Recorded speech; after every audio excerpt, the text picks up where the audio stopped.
I'm Joe Landolfi. I'm a neuro-oncologist here at JFK Medical Center, and I just want to thank everybody for coming out. We've got a nice program for everybody today, lots of lectures. We have a wonderful Master of Ceremonies. So we're going to start with stating that it's been 20 years now since the Central New Jersey Brain Tumor Center Support Group has been going on.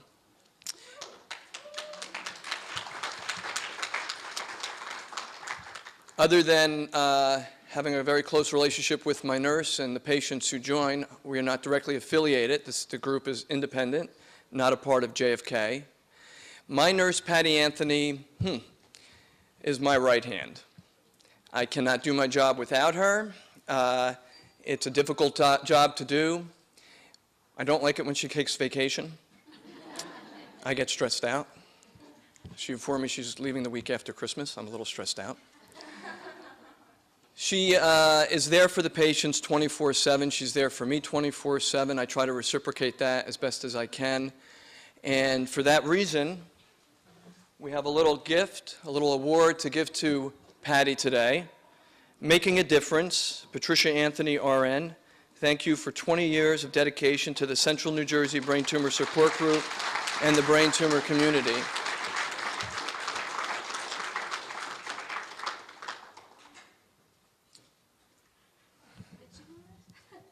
I found out this morning. Thank you so much. I really, you guys make me who I am so that I can help you. Thank you.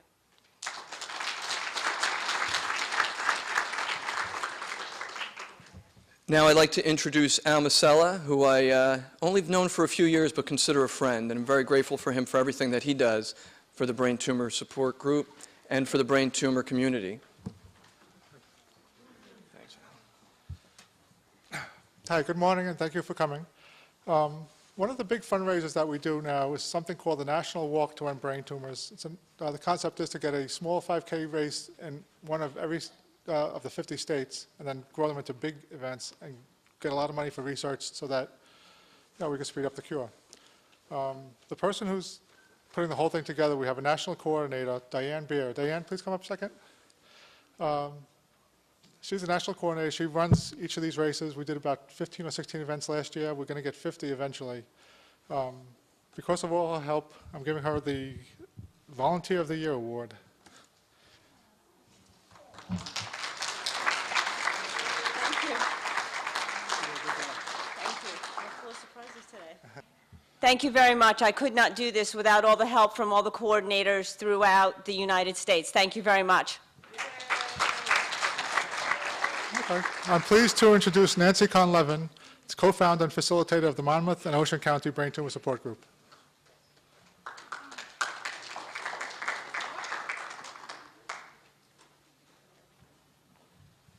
Thank you, Alan. If I could ask Stan to please join me at the podium. I see the look on his face. Uh-oh.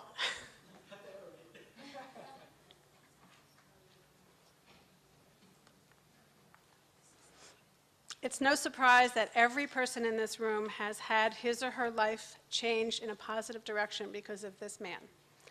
Not only has he worked diligently in the brain tumor community with the Central New Jersey Brain Tumor Support Group over the last 20 years, but 8 years ago he helped Eileen and David Lewis and myself form the Monmouth and Ocean County Brain Tumor Support Group, which continues to help hundreds of families down at the Jersey Shore and throughout other parts of the state. It's our pleasure to give Stan a special award for making a difference for 20 years. Wow. Thank you very much. And for giving us his commitment, his hope, his compassion, and his hugs. Thank you, Stan. You're the best.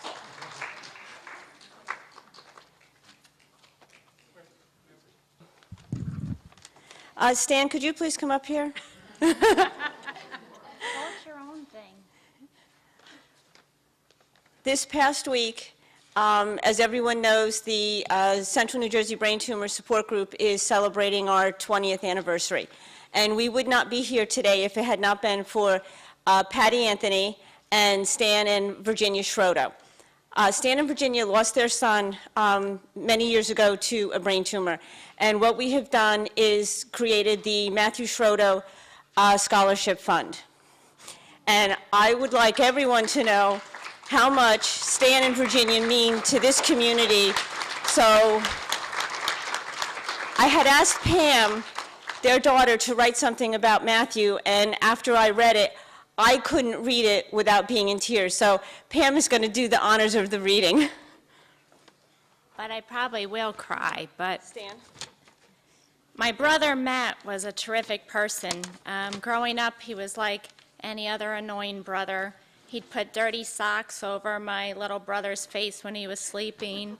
He'd charge him to drive him to school even though they were going to the exact same place. And he'd eat half the food on the table before we could even sit down and get our plates. But like all annoying brothers, he had a wonderful and protective side.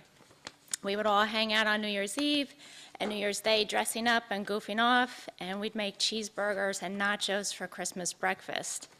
I remember one time on mischief night when someone had egged my car, Matt ran after them with a baseball bat, remember? Yeah. Prepared to beat the heck out of them. Fortunately, he didn't catch them, but he did sit outside in the cold for hours with that bat, waiting for them to come back so he could defend my honor. Matt went to Syracuse and majored in environmental engineering. He really wanted to be a professional fisherman. After he started working, he had trouble sleeping, so my parents were going to bring him to a sleep clinic to see what was wrong. Before he went, he had to have a medical checkup, and that's when we found out that he had a brain tumor. The doctor didn't give him very long to live, but thanks to all the love and care that my parents gave him, he survived for about 2 years. During that time, my parents gave up their entire life to keep his going. My mom would take him on the bus to Atlantic City so he could get out. She'd take him fishing. She had us all eating this lousy macrobiotic food because it was supposed to be better for Matt. My dad worked so hard to be there for Matt and to keep working so that there was enough money to try any experimental protocol for Matt that came along. And my brother handled his diagnosis with grace, much more than anyone else I know. We had agreed to go to graduate school together. We figured I could push him around in the wheelchair and let him go on the ramps and stuff, but unfortunately he passed away before we could go. He had talked to my parents about where he wanted to be buried, and he lived as much of his life as he could. And the night that he passed away was a huge snowstorm, and my parents and I sat by his side, holding his hands, and my dad was stroking his forehead, telling him that we loved him and that it was okay to go. And as soon as we said that, he went. And I just wanted to thank my parents for all that they did for Matt and all that they've done for the support group. And, you know, my parents, this could have been something that drove their marriage apart, and it brought them together, and all the love that they had for my brother they put into this support group. So thank you for allowing them to do that. I love you. And my son Matt, who is named for my brother, is back there, and he's the light of their lives now. And Stan, this is from my son Ryan and Megan. They have created this, and we're going to use it over and over again. And what we have done in, to me, this is just absolutely incredible. In less than a week, probably 4 days, we have raised over $1,000. Yeah, when the checks were coming into my mailbox, I was absolutely in tears. And Megan came up with this idea where if you sell pieces to the puzzle and you build the puzzle, that not one person is paying an extraordinary amount to fund the scholarship. So if anyone wants to buy pieces to the puzzle, see myself or Megan. Megan is over there, and the pieces are $5 a piece. So in the last couple days, we're over $1,000, and I want to thank everyone here who has donated for doing that. So thank you very much. And Stan, thank you. Thank you, Nancy. Okay. Okay, now I have to introduce Laura without crying. Laura Orico is our Master of Ceremonies today. She's been performing since age 4. Laura first realized her passion for acting when she staged her own version of Saturday Night Live in her backyard. You can imagine her mother's surprise when she opened the kitchen blinds to find a yard full of people. Laura sold out her $1 tickets to the Over 50 Club, neighbors, grandparents, and friends. Laura is from the Chicago area, where she was involved with the Second City Chicago, several theater productions, short films, a role on the CBS's Early Edition, a national Pert Plus commercial, and she also graduated from Columbia College. She is currently in Hollywood working in film and television, and her recent television work includes CSI Miami on CBS, Frank TV on TBS, and David Zucker's Call Me Senator. She is also one of us. So please join me in giving Laura a warm welcome today. Thank you so much, Laura. Thank you, everybody, for having me, and thank you, Nancy, for the lovely introduction.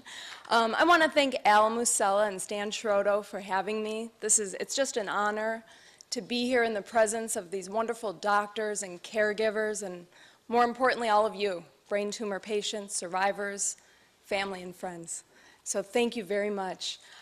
The reason I'm here is because my husband, Ryan Cosgrove, who also works in the entertainment industry now, he is a graphic designer on the TV show Revenge. He's doing fantastic, and he is a brain tumor survivor. He was first diagnosed in 2007. Unfortunately, a year prior, he would wake up in the mornings with terrible headaches, and we just thought it was migraines, because migraines run in his family. And to my surprise, one morning, he woke up to a seizure. Scariest thing I ever experienced, but more so for him. He says he doesn't remember anything, and it was more scary for me, so I don't know about that. But he is doing fantastic. It's been 4 years. He's done Temodar, he's done radiation, and he has kept the most positive attitude. And so many of you do that, and that's what makes you guys our heroes. Everything you have to go through, but you keep a positive attitude, and that's what Ryan's done. And the one thing he said to me when he was first diagnosed was, he says, it is what it is, and you just got to deal with it. And that's what he's done ever since, and he is my hero, and I'm so proud of him. And he has done everything he could to keep working and to keep positive and keep going through it.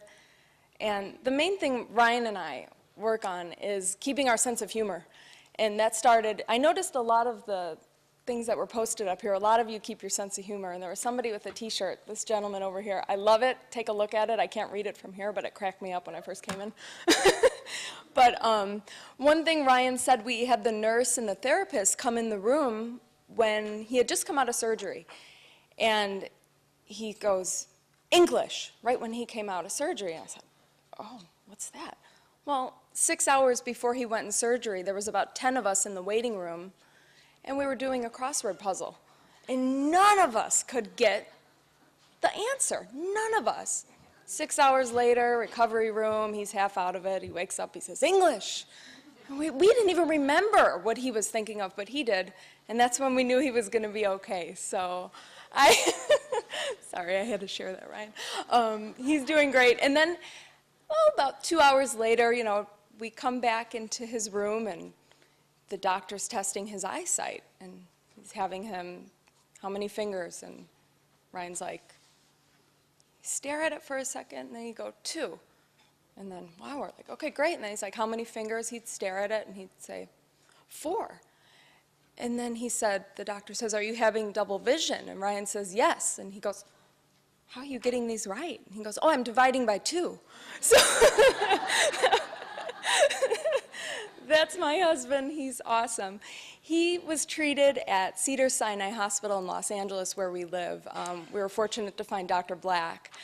So Dr. Black was able to remove 80% of his tumor. It's an astrocytoma grade 2, and again, this was in 2007. And he went through 17 months of Temodar, which I'm sure many of you have endured, and I admire you for that. And last August, he had a slight recurrence, and his doctors decided to go ahead and do some more Temodar, do some radiation, and he did, and he just completed a year last Sunday, and he is finished with his treatments. So, yay! So I'm proud of him, and I'm proud of all of you for coming out, because this is great. And like they said, you are not alone, and we're all here together. So take this opportunity to meet each other, mingle, take advantage of listening to these excellent doctors and nurses and everybody that's going to speak today.